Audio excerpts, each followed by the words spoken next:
Dobrý večer. Dobrý večer. Zdravím. Prosím vás, vy predávate, pardon, nech ste dali, že niečo predávate, že nejaký... Jablkový kvas. No však jablkový kvas a že po koľko predávate? 4,50 a je to 500 litrov. 4,50? A nemohli by ste to dať vlastnejšie nejako? A to no korunu alebo tak? No, maximálne tých 50 hovoril už po 4. 50? To je minimum. Tak normálne tam beží po tej cene, že? No áno, to beží tak. A to... Vlastnejšie ako nezoženete. Nie, že? A, Nie. a to sú jablká už pošrtované, alebo sú celé? Pošrtované, samozrejme, už aj je vykvasené.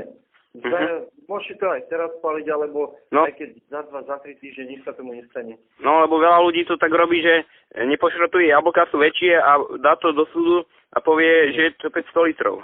Nie, to sú všetko podrvené